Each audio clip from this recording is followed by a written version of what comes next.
Finishing up chapter 5, we talked about chemical messengers in the last lecture, and now we're going to talk about signal transduction. And really, that's just a fancy word for when the chemical messenger binds to the receptor on the target cell membrane, it's going to cause something to happen in the cell, right? So signal transduction.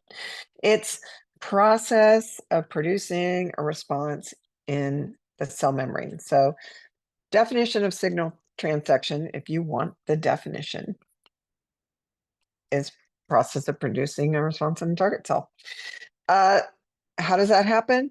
Chemical messenger binds to the target cell receptor, and the binding results in a cellular response, meaning something happens to or in the cell. And it's always going to be a sequence of events, and it's going to vary. So we're going to get into that. But it's basically another way to call it is receptor activation. So the messenger binds the receptor and causes a response, changes the conformation of something, causes the phosphorylation of something. And so let's get into it. There's membrane-bound receptor-mediated responses. Again, these are your polar molecules, and then intracellular are going to be nonpolar. Why? Because receptors have to be on cell membrane, and these are intracellular or inside the cell receptors. So membrane-bound receptor-mediated responses is the bulk of this because that's what most of our chemical messengers are. They're polar molecules, and so they have to bind to a receptor on the outside of the target cell membrane. They are a broad group of receptors. They could be ion channels. They could be second messenger type G protein coupled receptors. They can activate enzymes. They can first messenger can bind to a receptor and activate something intracellularly. This is faster response than the lipid steroid nonpolar intracellular messengers, but it's quicker to start and quicker to stop. So signal bound or signal transduction by membrane bound receptors is going to take one of two forms. Really, it's going to be an ion channel, and it's going to allow ions to move into or out of a cell, or the binding of the chemical messenger to the receptor is going to cause some type of phosphorylation of enzymes, some type of intracellular activity. So channel link receptors, that's the first type that we were talking about, where a receptor binds to a channel protein or some type of receptor where there's going to cause a conformation in the receptor. And in this case, it's going to open a channel and allow an ion in. And so because it's opening a channel and allowing an ion in, comparing it to a gate, it's called a ligand-gated channel. That is to say, gate is closed. But when you have the chemical messenger, right, bind to the receptor, it's going to open the gate. And so the opening and closing of the gate is caused by the chemical messenger, which the generic term is ligand. And so we call it a ligand-gated ion channel. This is the case for sodium, potassium. When we talk about the nervous system, you're going to see lots of ligand-gated ion channels. Ligand binds the receptor. And so this first messenger, this is second messenger system, really. The first messenger is the ligand, neurotransmitter, hormone, whatever. It's going to bind to the receptor. So this happens first, receptor on plasma membrane. This is going to cause a change in the plasma protein receptor. That change can be opening a channel, but that change can also be having some substance come in if it's a channel, but it can also be causing the phosphorylation, or in the case of calcium, calcium being allowed to come into the cell is a second messenger in a lot of cases. It can stimulate muscle contraction. It can cause enzymes to start creating new substances. And so that's another example of these messengers binding to the outside receptor. An enzyme link, same thing. You're going to have a chemical messenger bind, but in case it's not a channel protein, it's actually an enzyme. So it just turns on the enzyme to get a response. So alter metabolism, or regulate protein synthesis. So this enzyme linked is activating an enzyme when the chemical messenger binds. So messenger binds, changes the conformation of the enzyme, which is number 2, and that conformational change activates the enzyme, and the enzyme starts cranking out whatever it's supposed to do in the cell.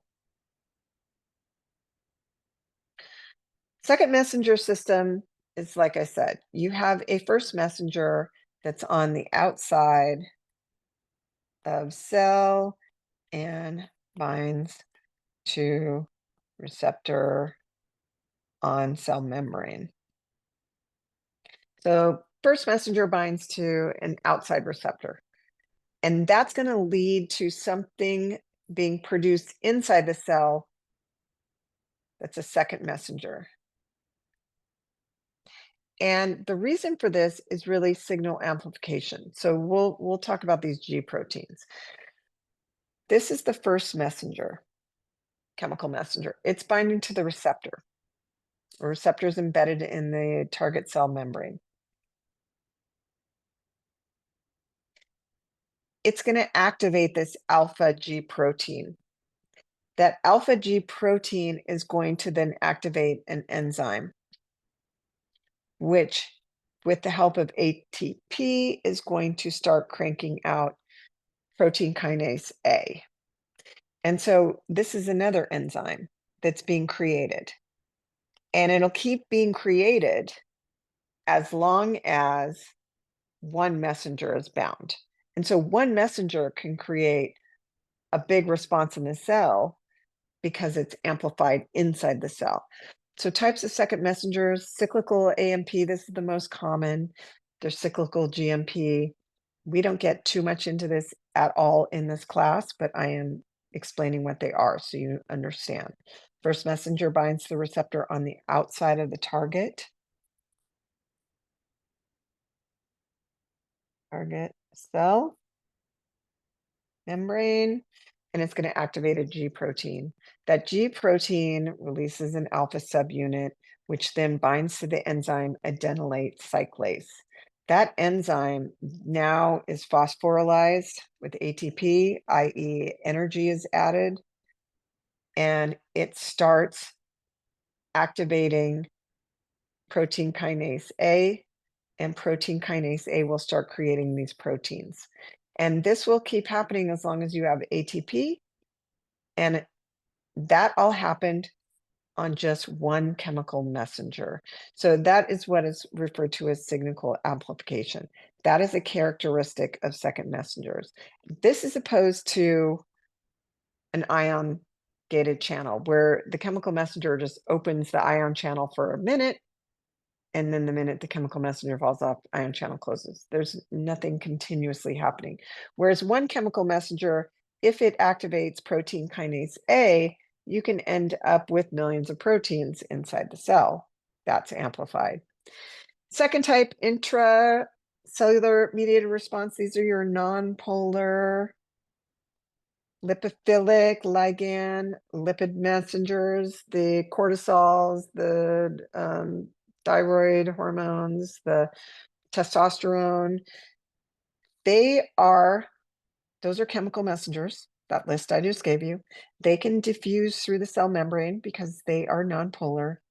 They can bind to receptors either in the intracellular environment, or and do whatever they're gonna do, or that binding to the receptor inside the cell can travel through the nuclear pores and into the nucleus and start causing transcription and translation of proteins. And so that's why these chemical messengers are synthesized as needed and are tightly regulated. It's slower to cause whatever response in the cell it's going to cause, and in this case, gene activation of creating proteins, but that response is is going to be acting for longer because it's inside the cell. And so pathways initiated by lipid-soluble nonpolar messengers is the messenger diffuses out of the capillary, interstitial fluids, going to immediately cross the plasma membrane, bind to a receptor, diffuse into the nucleus through a nuclear pore, can activate a transcription factor, right? And start unwinding the DNA, uh, causing transcription, creating a messenger RNA that then will leave the nuclear pore, and you will start translating that into a protein.